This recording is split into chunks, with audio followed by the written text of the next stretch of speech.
All right, guys, welcome to the Digital Barbell Podcast. It's been a while since we've had one of our clients on, so I thought we would take the chance to bring on a client that we love working with and kind of give you guys a sneak peek into his story and get it straight from him. So we've got Marshall Scott on the podcast today. Marshall is an adventure-seeking, fancy food-obsessed barbell lifting photographer who's made some pretty impressive progress in his journey to become a healthier version of himself. Say hi, Marshall. Hello. We were talking before we started recording about how busy of a day you had today. And I mentioned that you are a photographer, and a lot of our clients listening to this are probably like, hey, I'm a photographer too. We have a lot of photographer clients. So why don't you just give us a brief intro about who you are, your business, how you got into photography, and how you found Digital Barbell. Yeah, so I'm a photographer based in the Lehigh Valley, although I work in Philadelphia, in Pennsylvania, pretty fair amount. But Chuck is actually, the famous Chuck is the one who referred me here. But yeah, no, I'm a photographer doing mostly weddings, but all sorts of stuff. That's my primary jam. But I have a lot of other hobbies too. Mostly find me out in the mountains somewhere when there's warmer weather than we've had this winter. Yeah. And how did you found us through Chuck, that's what you said, right? Correct. Yeah, I think I posted that I was looking for a gym buddy or something to get motivated to go to the gym, and Chuck was just like, "You got to join Digital Barbell. There's no alternative." And I'm like, "Okay." That's cool. So before we get too far if in case somebody listening to this is up in your area and is looking for a photographer or wants to check out your work, where's the best place to find what you're up to? Instagram is where I'm probably most active right now. Marshall Scott Photo. I'm on there every day doing something, but my website's also there, marshallscottphotography.com. But Instagram's the place to be. Awesome. Same for us, pretty much. So I kind of thought we would talk about fitness and exercise first. I have a lot of things that I want to talk to you about because you have a vast array of experience and just some good stuff that I think people will be able to relate to. So you joined our program, Digital Barbell Body, back in May of 2020. And then after that, you moved to our strength program, Built, where you've kind of been living ever since. So before you found us, kind of what was your experience with exercise? I'm pretty sure that you had kind of kicked off your fitness journey even before you found us, right? Yeah, so I was never really an active guy up until, I did my hiking and a little bit of biking, but not to the intensity that I do now.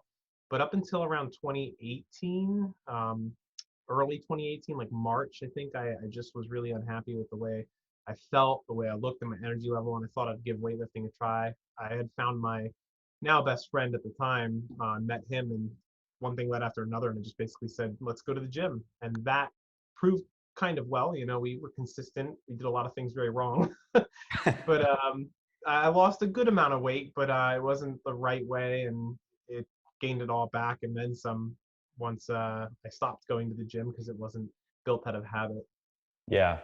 So were you guys following a program at the time or just kind of winging it, or do you remember? I did what everybody does and kind of just did the Google workouts, best workout. I know that me and him are both very analytical when it comes to that stuff. So we spent hours and hours looking for like the best one. Yeah. And I settled on this ABA and then BAB split kind of workout. And it was good. We stuck with it, but it just, we did not know what we were doing. Now I know I showed you one of the videos where I looked back and was super proud of my 380-pound deadlift on a Smith machine where my back looks like, the suspension on a Golden Gate Bridge. Like, not good. I remember when you sent me that video. I looked at it and I was like, oh my gosh, how did I not blow a disc? It looks so bad. Yeah, you had some good luck and you had some youth on your side that God was watching over you and protected you in that moment to keep your back from exploding Sure. at the back. But I'm glad you made it through that. So what was the time frame on that time where you guys did that? I think we started getting really serious about it in like March or April, and then of 2018, and then come beginning of August, we stopped going. That was kind of partly my fault. I met somebody and was talking to them and skipped the gym to go on a few dates. I get it.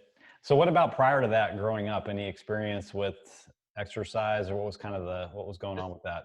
just gym class in school. Really, it's I rode my bike everywhere as a kid, but Yeah. on the Yeah. streets to get to the mall and stuff. But nothing really more than that. Well, that's a pretty big jump to go from just doing kind of recreational fitness in school to going into the weight room. I think that that intimidates a lot of people. So that kind of speaks to your willingness to step outside of your comfort zone. Yeah, I'm typically all in whenever I try something new to a fault. Yeah. But yeah, Well, I do want to talk about nutrition, but I think we'll get to that in a little bit. So I mentioned that now you're doing our strength program built. How has focusing on building strength kind of changed different aspects of your life, and how has it carried over to what you do for a living, even? Phew, that's a good one. Honestly, it's something that I started. I think for what everyone kind of starts at, they're unhappy with the way they look, and they want to be a little bit more stronger. But the look aspect is in there. But I very quickly noticed that my day-to-day life as a photographer. I mean, I have this. It's only 30 pounds. This backpack that I wear is only 30 pounds, and I swore it was like 100, but when I weighed it on a scale and found it was only 29 pounds, I was like, something's got to change. The fact that this 29-pound bag feels like I'm carrying a mountain, that was a big motivator for getting stronger in the gym. Yeah, because those wedding days are long, um, and they just drain you. And like you said, I mean, the camera itself weighs what, like 10 pounds with a heavy lens on it, and you're wielding that thing around all day plus the equipment. Yeah, and I have two, one on each side, so then it's like Yeah. double the stuff. So besides, feeling, more capable of carrying the equipment and stuff, like what about the other aspects of your life, more on like the mental side? Any changes in the way that you just kind of feel as far as confidence and things like that? Yeah, everything. Honestly, it's there's so much that I could talk about for hours, but I go on about it to my friends and family, but the mental side alone, uh there's something about going to the gym that, our willpower as humans, it's finite. We've discovered that through various tests that we only have a certain amount of willpower reservoir each day. And once it's done, it's done. Tasks that even are simple become extremely difficult. So we can train it and we can build up that reservoir of willpower. And I found that I tried to do that through mindfulness and meditation. And I found that the act of going to the gym and doing my strength training was very, very scarily similar, in line with the kind of things you do in meditation, to the point that I noticed my willpower was becoming, more and more broader each day. And I had bigger reservoirs to pull from. So the productivity, the mental health, the clarity, I attribute all of those increases to just being consistent and showing up at the gym. Hmm.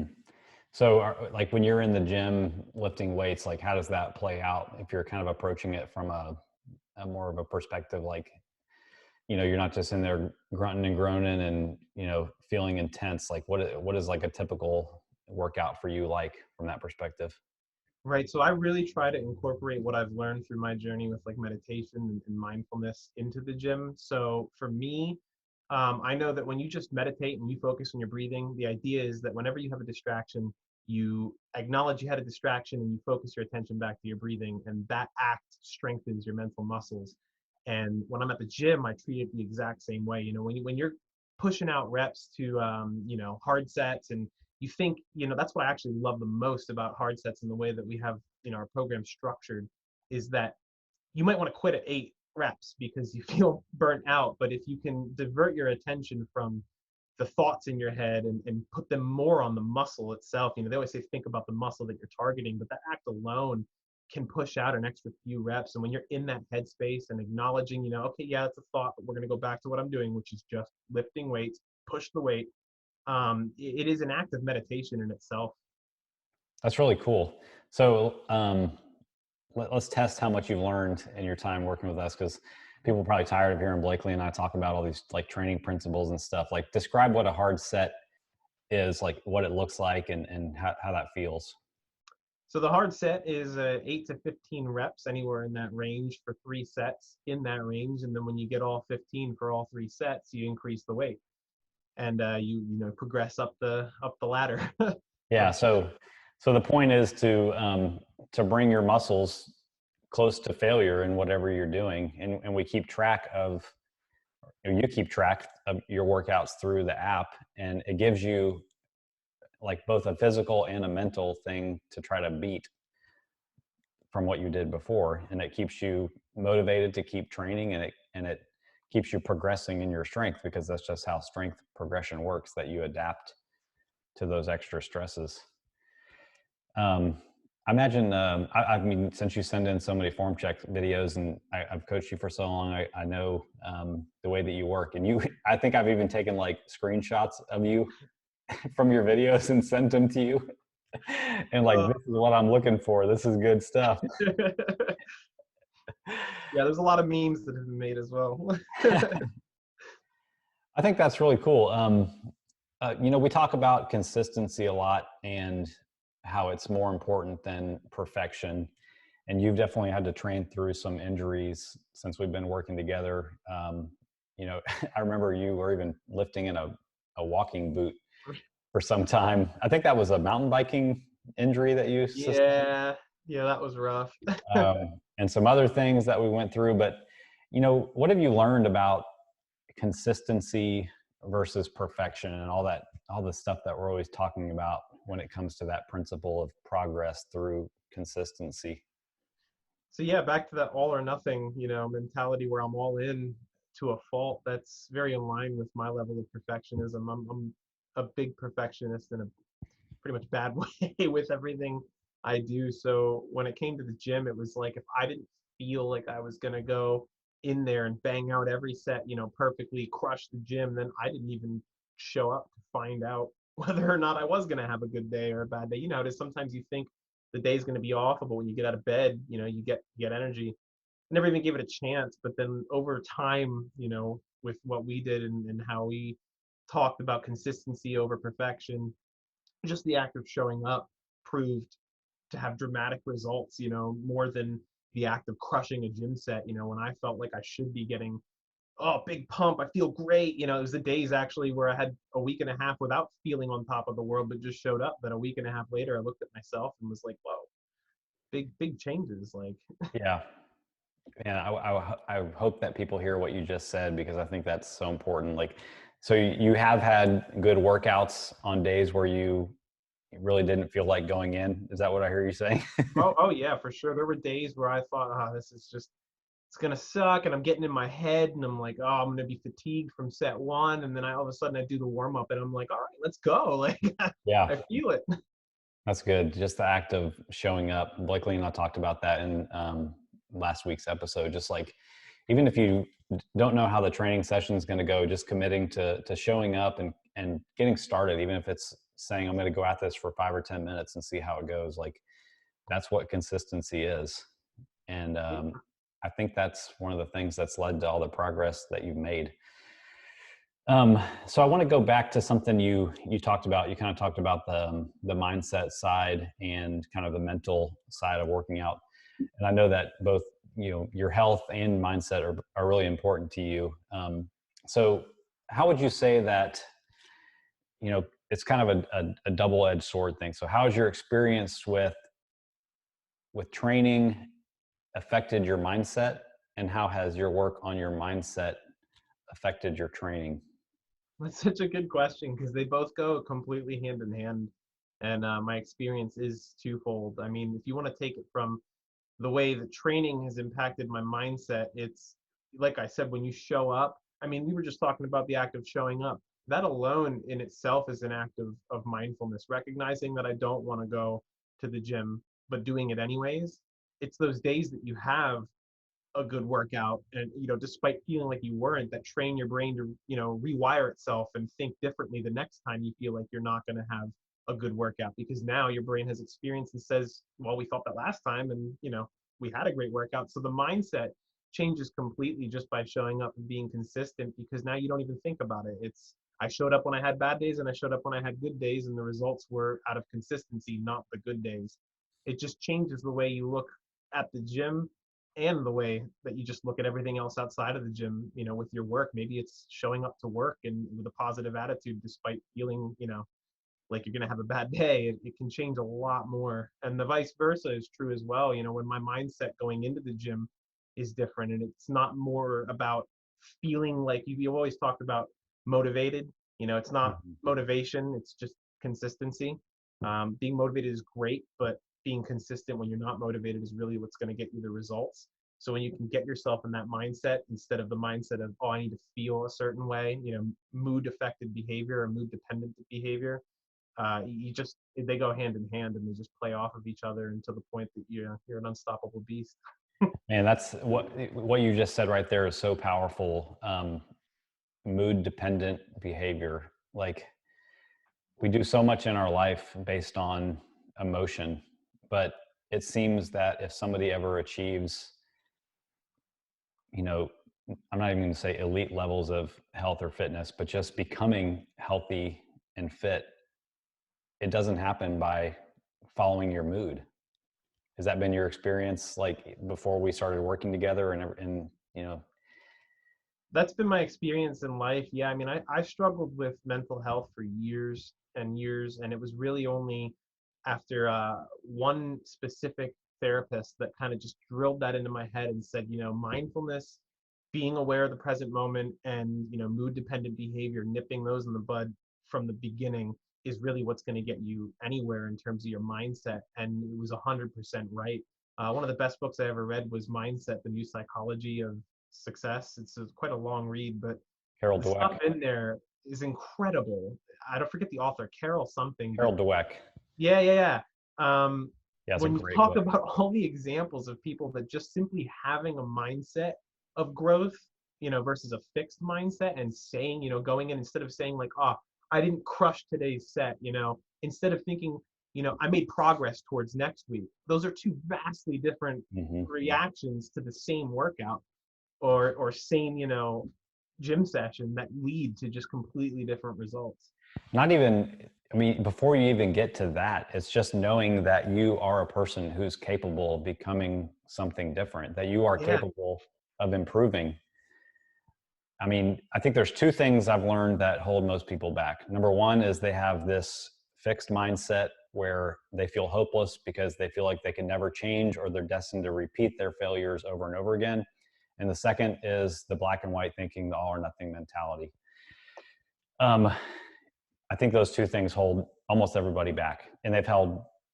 I'm assuming they've held you back in the past from things. They've certainly held me back from things, um, and this plays into health and fitness so much because I can't tell you how many times I've talked to people, and they say when I get to this point in my exercise or my nutrition, I always fail.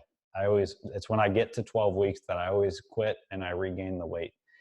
And it's reframing the mindset around that doesn't have to be the case. If you believe that that's what's going to happen, you're probably going to fulfill that prophecy. So it starts with believing that you are a person who is capable of change. So what are some practical tips you can give to somebody who's still kind of stuck in that fixed mindset? How did you know that you're capable of going from where you were in, you know, 2018 or 2017 to where you are now? I think it comes down to a few things. There were a few things I did that specifically for me that I know I recommend to people. I just started speaking to myself differently. I think it comes 100% out of what you tell yourself. Even the thoughts that you have play such powerful roles in what you end up doing. And I mean, you look at morning mantras. Like I used to look at those as like, weird or just, hippie Woo stuff. woo. I think woo woo is the word you're looking for. Yeah, but now I know that they work because it's what you're telling yourself. You're telling yourself, okay, I am gonna be productive today, or I am capable of, becoming healthy. Just simply telling yourself and talking to yourself different, or just noticing when you're not. If you feel down about, your health or where you're at, never touched the gym before, never even gotten to exercise, you might default to like, oh, that's not for me, or I'm just not that kind of person. Or even what the most common thing I've heard is, I wish I was as active as you. Hmm. I hear people tell me that all the time. I wish I was as active. I wish I had an active lifestyle like you. And I'm like, the thing that comes into my head is maybe change the way that you say that from a fixed mindset and instead of a growth mindset to, what can I do to become more active every day? That simple paradigm shift changes everything. Then all of a sudden you're not stuck in the same thought pattern of, oh, I wish, but that's not me, to what can I do? And then you have to answer that question. Yeah, man, this plays out every day and on both the exercise and the nutrition side. Like you go to a social gathering, and if you're the one who declines the cake, the comment is always, I wish I had the motivation or the willpower that you do. And it might seem like just a flippant comment, but it might be a deeper insight into that person's own belief and why they never have truly been able to make a change. And then oftentimes it manifests in, kind of a judgment against the person who they wish that the person they wish they could become, when in actuality, all they have to do is actually believe that they can and take the steps in that direction. Yeah, and sometimes we fail at making the choices that we wish we were making, and then we go further into those negative choices because our mindset says, well, if that's the person that I am, then I might as well go all in with it. I know I'm guilty of that myself even today with some, bad choices, but like you always say, it's about the next right choice and consistency instead of focusing on the bad choice. Yeah, I think that's a good segue into kind of talking about your journey. So why don't you kind of recap? Um, I'm going to get more specific after you say this, but like, let's talk progress. What's happened to you since we started working together in terms of like measurable results? Well, I had lost about 15 or so pounds before we started working together, but they were not lost correctly. But it was still some modicum of progress. But I think since then, I've lost under, digital barbell 25 pounds and packed on a lot of muscle in between there. And I'm, you know, so close, further past goals that I didn't even think I had. My goal was like 190, and I'm now sitting at 182 or something around there. But Yeah, I think total you're down close to 40 pounds, if I'm not wrong. And like you said, you came in with a head start towards that goal when we started working together. And the thing I wanted to get more into is something you and I have talked a lot about kind of reframing the different metrics of progress. We're talking about body weight here specifically. Talk about how your perspective has changed as far as body weight being the metric of progress and success. yeah, so I mean, before I always thought it was just about the number, on the scale. I'd be so fixated. I had 175 stuck in my head for so long, and I it wasn't what it was about because there were weeks where I was fluctuating between the same weight for weeks on end and feeling pretty down. And you just kept saying, it's not about the weight, it's not about the scale. And but then you show me a picture. I never forget. You showed it me once. You said this was you last month this time, and the scale didn't even really move, but the picture was just completely different. And I was like, wait a minute, whoa, Maybe he's right. like that's a big change. And from that moment on, I lost complete emotional attachment to the number that was on the scale every morning. I wouldn't say you've lost complete attachment Not Yeah, not complete, but it was just so drastic. From I was no longer like waking up going like, I need to see if I'm like this point. It was Yeah. more so like routine. So what is a better metric of like your progress now, or metrics? Like, how do you feel like you're making progress now? Definitely on the body composition side, that's constantly changing and getting closer and closer to what my goals are. And habits, honestly, I look at the nutritional side and the habits, and I would have never expected back when you made my fiber goal, 10 grams of fiber. I was like, how am I going to eat 10 grams of fiber? I was trying to take a supplement for 10 grams of fiber. And now it's 30, and I'm not quite hitting that all the time, but I'm hitting like 22, 24 every day. And I'm looking at it like, wow, it's different. And I'm eating more nutritious foods, although some need to get kicked. I still have a cereal addiction. Well, let's talk about that, because there's probably somebody who's listening to this that's, you mentioned that you still sometimes make decisions you wish you didn't. Um, that progress you've made has not been a linear process at all. And that goes back to the fact of, we talked about earlier, of consistency, and really that your progress is a sum of the choices you make over time and not just one. So you mean to say you haven't been perfect this whole time? Not at all. Not at all. I mean, I still get people that look at what I eat sometimes when I go out and make bad choices, and they're like, "How do you look like that and eat like that?" And then they get the wrong idea, and I have to tell them like, "No, this was just a bad choice. This isn't what I always eat." But I used to think that when we talked about consistency being a moving line that's not just a straight perfect line, it's ups and downs. I took that on a micro level and said like, oh, that just means some choices you make throughout the day are bad and some are worse. And if I had a bad day, I would feel as though like I ruined my week's worth of progress. But then I saw on a macro scale that even though there were some weeks where it was a bad week, I had 3 good weeks afterwards, and it kind of balanced it out on the same way that it does on a day-to-day basis. Over time, I still look at the chart and I'm like, wow, even though I had periods of weeks where I was like, I'm just not crushing it with my nutrition, you still look at the overall progress and it's still on a downward trend. Even though there were some weeks where it was coming up, you corrected and made better choices afterwards. It was a Yeah. true long-term consistency plan. And I think getting somebody who just kind of comes from the traditional American diet culture to understand that is really difficult. And it takes time for them to commit to the process to get to that point where they even have enough data points on a graph to see what a trend can even look like. People get stuck thinking that if I just restrict enough for long enough, I'll reach my goal in this linear fashion. And that's what they do. And then they rebound from that and it goes back up and then they do it again. Yeah.